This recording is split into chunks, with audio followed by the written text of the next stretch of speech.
Imagine you wake up and Earth is half its size but the same mass. Gravity, 4 times stronger. Air pressure, about 16 times higher. Days squeezed to roughly 6 hours. Quakes, volcanoes, satellites off track. Could we survive this? Yes, but it won't look like the world you know. Stay with me, because the how is wild and surprisingly doable. Quick baseline. What changed and why it matters. Half the radius, same mass, means surface gravity jumps 4 times.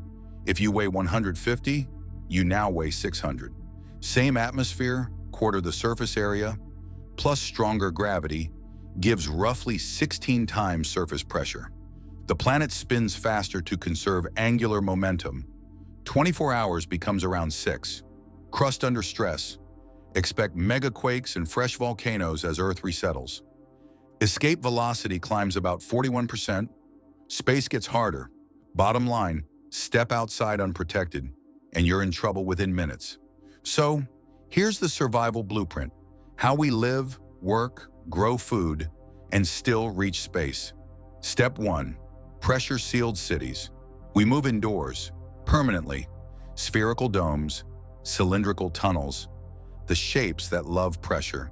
Inside, we hold a steady 1 atmosphere. What your body knows. Think submarine on land. Curved walls, redundant seals, small windows. Every entrance is an airlock. Double doors. Slow equalization. We build low and wide, not tall, because 4x gravity punishes height. Step 2. The air you breathe. Inside the dome, normal air, about 21% oxygen at 1 atmosphere.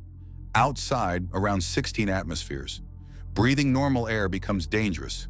High-pressure oxygen turns toxic. Nitrogen causes narcosis. For outside missions, we switch to heliox, helium plus oxygen, tuned by partial pressure. To match the oxygen you're used to, oxygen fraction drops to roughly 1 to 2% at 16 atmospheres. The rest, helium. You'll sound funny, you'll stay alive. Step 3, gravity, the daily fight. 4 times heavier changes everything.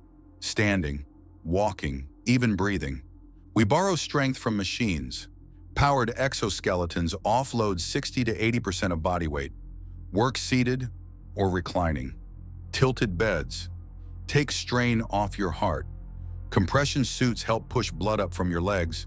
Training happens in centrifuge gyms. Controlled gravity loads to strengthen bones, hearts, vessels, without injury. Step 4, city design for a heavy world. No stairs, ramps and lifts only. Floors with gentle slopes, soft surfaces, handrails everywhere.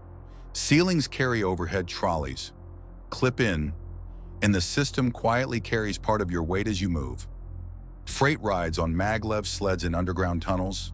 Low friction, minimal vibration. Step 5, food that doesn't care about weather. We grow indoors, fully controlled. Hydroponics for greens, dwarf crops under LEDs, high-protein fungi for staples. Algae bioreactors turn carbon dioxide and light into oils and proteins. Fungi become bread, meat analogs, even milk. Insects, optional, efficient. Water loops are closed. UV and membrane filters keep every drop in play. Step 6, powering the domes. Geothermal taps the squeezed crust for baseline heat. Add small modular reactors. Reliable electricity, day and night. Wind farms shift to jet stream corridors. Solar still works, but storms and dust mean batteries and flywheels back it up. Waste heat doesn't waste, it warms greenhouses. Step 7, the 6-hour day problem. We don't live by sunrise and sunset anymore. Run a 6-on, 6-off schedule. Lights and climate, fully automated. Protect the body clock. Warm light at evening, cool light at morning. Blackout sleep pods for deep rest. A sample cycle, wake. 4 hours focused work. 1 hour exercise and recovery. 1 hour meals and family. Then a 6-hour rest block, dim light, quiet air, white noise fans. Step 8, Health on half-Earth. Your cardiovascular system works over time. We track blood pooling, blood pressure, oxygen saturation in real time. Diet shifts high protein, high minerals to guard bone density. Kids grow up stronger. Training is gentle and constant. Elders get powered mobility, extra compression, and longer rest windows. Step 9. Outside missions. Hard suits match the outside pressure, so nothing balloons, nothing crushes. Helium-oxygen mix, heads-up displays, powered joints.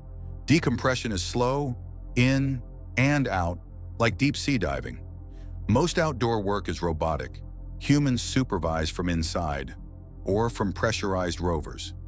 Step 10. Industry and transport. Heavy machinery gets re-engineered for 4G loads.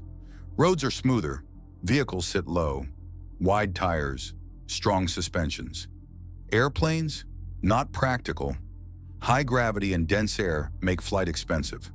For distance, maglev trains, sealed, fast, quiet. Underground where possible. Step 11. Communications and satellites. With Earth smaller, the ground is closer to your satellites. Apparent altitude shifts.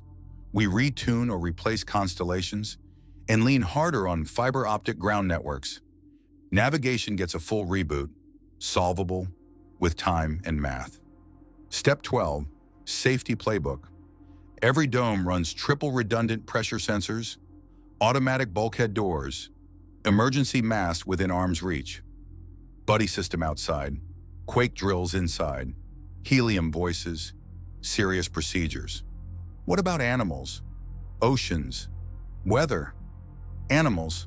Most large species struggle at 4G. We preserve genetics and create assisted habitats for key species. Oceans, heavier seas hug the planet, tides shrink. Ports and coastal barriers get pressure rated and low profile.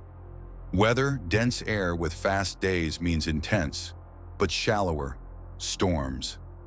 Build inland, underground, and behind windbreaks. In space, we still go. Escape velocity jumps about 41%. Rockets need help. We add ground launch rails near the equator and switch upper stages to nuclear thermal or beam power. Harder, not impossible. So, could humanity thrive on half-Earth? Yes, if we engineer fast and think like ocean pioneers. We breathe smarter air. We borrow strength from machines. We grow food in light and steel. We ride the rails beneath the rock. Save this video. Share it with a curious friend. Subscribe for more Science in 60. Because science doesn't have to be complicated. It just has to be fascinating.